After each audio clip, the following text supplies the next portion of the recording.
welcome. If you work in education or coaching or leadership, you will know this feeling. You see behaviour that's disruptive or withdrawn, anxious or avoidant, and you are expected to respond quickly. But what if the behaviour we see isn't the real problem? What if the behaviour is actually the last chapter of a much longer story? That is what this podcast is about. This series explores how understanding the psychological drivers behind behaviour, stress, and engagement can transform the way we respond and ultimately improve outcomes for the young people and the teams we work with. My name is Ben Lyon. I've spent 3 decades working in schools and trusts in a range of leadership roles. Much of my work now focuses on helping practitioners understand behaviour more deeply so that the support becomes more precise and more effective. Today's episode introduces the insight approach, what it is, where it came from, and how you can begin using this thinking immediately. Before explaining insight, I want to recognize some important realities, because behavior is never solved by one idea or one initiative. Firstly, the strongest behavior cultures are built on consistency, certainty, and positivity. Pupils depend on this, staff depend on this. Clear expectations, predictable routines, calm, positive reinforcement. These create the conditions where learning can flourish. They also create space for teachers to be creative, to design ambitious, engaging, accessible but challenging learning while helping young people develop the ability to make good choices. Secondly, there is no substitute for excellent teaching. Purposeful lessons, well structured, carefully pitched. When the teaching improves, behaviour improves. Thirdly, relationships matter deeply. Pupils work harder for adults they trust, but relationships also matter because of the moral purpose of education. This work is fundamentally about human connection. We also know collective teacher efficacy is one of the strongest influences on outcomes. When staff believe together they can make a difference, impact can be transformational. And, as Thomas Guskey suggests, beliefs are often strengthened by what teachers experience working day to day. Yet, despite powerful training, implementation often fades. There is commitment after training, but over time, pressure builds and practice can diminish. This is not because staff don't care. It's because the demands are real and relentless. So the real question becomes, how do we help teachers hold on to strong principles in the complexity of real classrooms? How do we give them a lens that helps behaviour make sense in the moment? And how do we strengthen the moral imperative in a way that is hard to unsee? The insight approach grew from trying to answer those questions. Insight is a behaviour understanding approach. It begins with a simple belief. We cannot respond well to behaviour until we understand what is driving it. Many behaviour systems focus on what we can see, but what we see is often a symptom. Underneath behaviour sit patterns of motivation, confidence, fear, identity, and belonging. Insight uses short diagnostic tools and structured professional reflection to help identify those underlying drivers. The goal is not to label. The goal is to decode mindset, so support actually lands, because 2 pupils can show the same behaviour but need completely different responses. The origins of this work came from frustration over many years in leadership. I saw systems that were well-intentioned but often reactive. We tightened expectations, increased sanctions, increased new initiatives. Sometimes behaviour improved, but often the same pupils continued to struggle. What began to stand out? This engagement wasn't random. It followed patterns. Some disrupted because they felt overwhelmed. Some avoided because they feared failure. Some appeared confident but were deeply anxious about how they compared to others, for example. Gradually, I realized behavior makes more sense when viewed through the lens of motivation and self-belief. That realization became the starting point for the Insight framework. A central idea in Insight is that learners differ across psychological attributes. Some show strong mastery orientation and are motivated by improvement. Others are driven by performance goal and how they look to others. Some experience fear of failure. Some doubt their ability with low self-efficacy. Some are strongly influenced by social comparison, where others show avoidance or even hopelessness. Every learner has all of these to some degree. What matters is the overall profile, the pattern. Imagine a pupil refusing to start work. One explanation could be defiance, another that they genuinely believe they cannot succeed and they're protecting themselves from embarrassment. In another case, a highly able pupil becomes disruptive, not because they don't care, but because perfectionism makes the risk of being wrong feel threatening. When we view behaviour through this lens, our responses change. Let me make this concrete with a real profile example, because this is where insight starts to become powerful. Not when we talk about traits in isolation, but when we look at the pattern and ask, what kind of experience might this learner be having beneath the surface? In this profile, several things stand out immediately. Mastery goals are very high. Intrinsic motivation is very high. Approach is also high. That tells us something really important. This learner wants to do well. They're not switched off from learning. They're not fundamentally apathetic.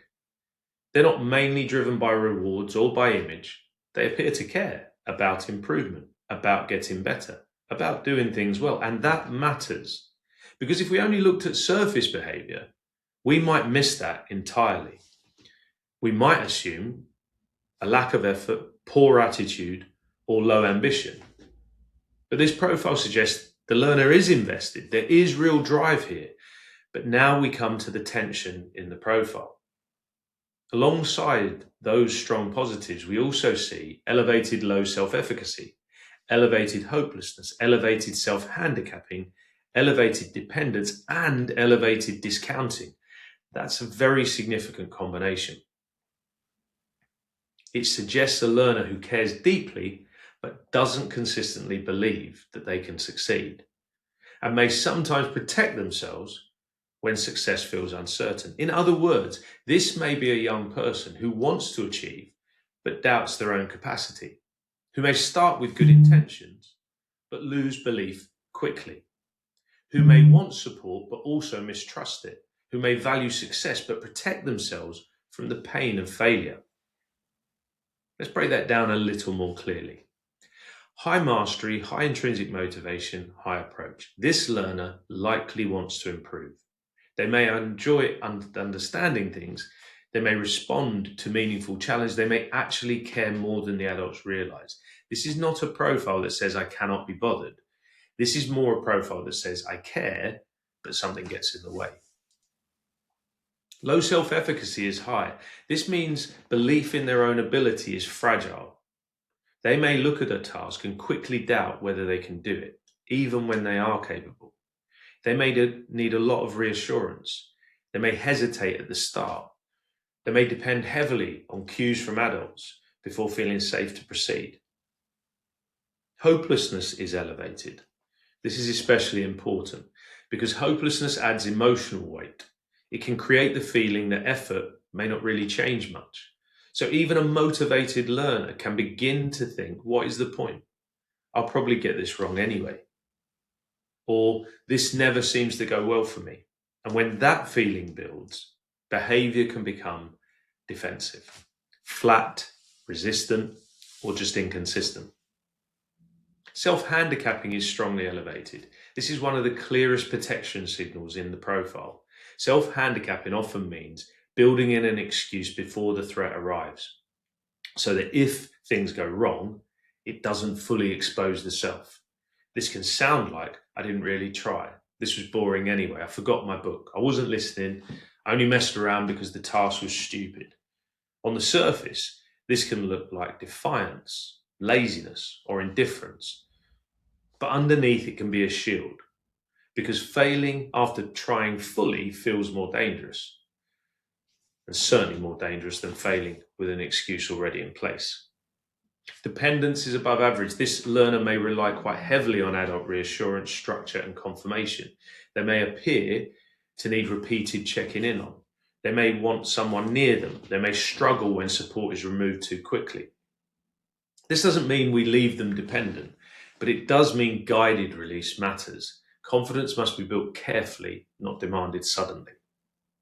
Discounting is also elevated. This is a really important feature because it means support, praise, or encouragement might not always land cleanly. The learner may dismiss it, minimize it, or even distort it. So an adult may think, I've encouraged them, I've helped them, I've reassured them, but the learner may internally translate that as they're just saying that. They don't really mean it. They're only helping because they think, I can't do it. They probably say that to everyone. And this matters enormously because it explains why some pupils seem hard to reach, even when adults are trying very hard. The support may be real, but the learner's internal filter weakens its impact. Social comparison is above average, boasting slightly above average, social goals above average. So peers matter here. This learner is not socially indifferent. They're aware of how they look and where they stand. They may compare themselves often. They may sometimes protect their status through humor, bravado, showing off. But not because performance goals are especially high, but because social survival matters. That's an important distinction. This doesn't look like a learner primarily chasing applause or external recognition. Extrinsic motivation is fairly average. Performance goals are around average too. So the social behavior may be less about vanity and more about protection, belonging, and managing how exposed they feel in front of others. So what might this profile look like in a classroom, on a pitch, even in your own work team? You might see a learner who starts some tasks well, especially when interested, but stalls quickly, just when difficulty arises. They might ask for help, but then resist the help you give. They might want to do well, but sometimes act as though they don't care. They can appear enthusiastic one moment and defeated the next. They may use humour as a distraction, excuses, or even mild disruption, just when confidence drops. They may be highly sensitive to perceived failures or what peers may think. They may need repeated reassurance. They may dismiss praise. They may sometimes look inconsistent, when actually the inconsistency is part of the struggle. The key message here is that this, like many others, is not a simple low motivation profile. It is much more complex and much more human than that. This looks like a learner with genuine drive, genuine interest, and genuine potential, but whose motivation is being interrupted by doubt, vulnerability, self-protection, and fragile belief. So the job of the adult is not just to push harder, it's to protect motivation while rebuilding confidence, to keep challenge high but threat low, to make success feel possible again. So how might we support a learner like this? First, engineer early success. Give them a way in. Not an easier curriculum, but an achievable first step. Something they can start and complete. And do so quickly enough to interrupt the belief that they can't do it. Use strong modeling and guided practice. Don't rely only on verbal instructions. Show them what success looks like. Break tasks into stages. Think aloud. Remove ambiguity, because uncertainty can feed low self-efficacy really quickly. Keep the challenge, but reduce unnecessary exposure. Avoid putting them on the spot too quickly. Avoid excessive public comparison or feedback structures that make status feel threatened. Use private check-ins, private feedback, and carefully chosen moments for public contribution, possibly with notice.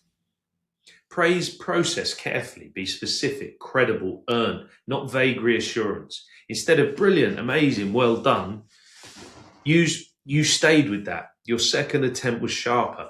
That structure really helped. You improved because you made that adjustment we talked about.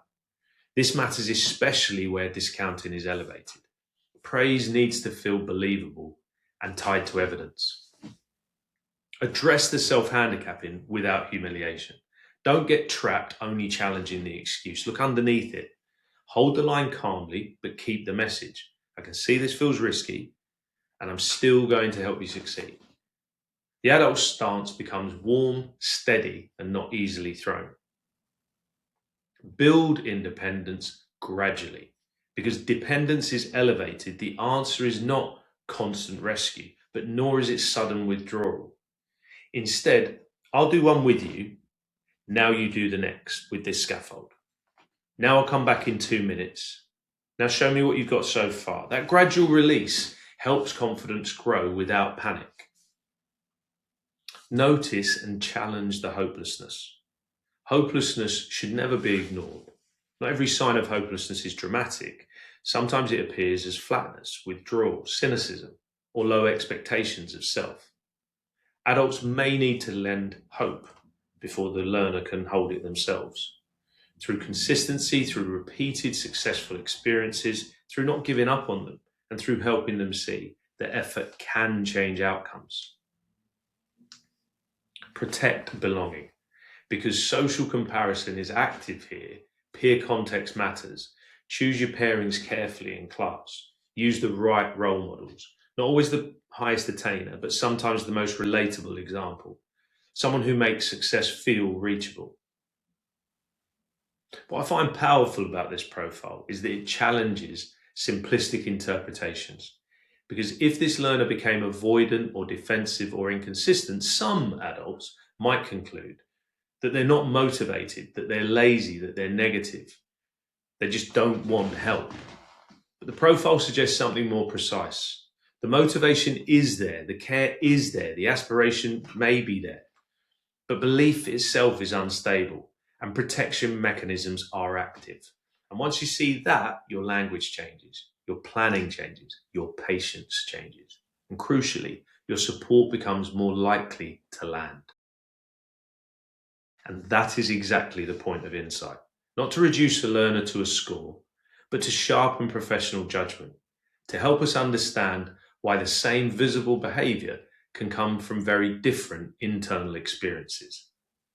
And once we understand that, then the next question becomes, what do we actually do differently? Understanding these drivers only matters if it changes practice. For low self-efficacy, we engineer early success. We reduce public pressure, focus on public process praise. For perfectionism, we model mistakes openly, break tasks into stages, normalize struggle. For avoidance, use structured starter tasks that are supportive but unavoidable. For social comparison, give more private feedback. Emphasize personal progress, not ranking. These are small adjustments, but they can have a significant impact because they address the reason behind the behavior. Before we finish, a short reflection. Think of one learner, player or colleague whose behavior puzzles you. Ask yourself what might be driving it. Fear of failure, low confidence, perfectionism, comparison. If you're willing, share your reflections through LinkedIn or on the podcast channel. In future episodes, I will explore real examples. This work is not about having all the answers. It's about improving the quality of the questions we ask. Next episode, we explore the idea that stress is not the enemy. It's often a signal pointing us towards unmet psychological needs. Thank you for listening, and thank you for the work you do every day supporting young people and teams in your care.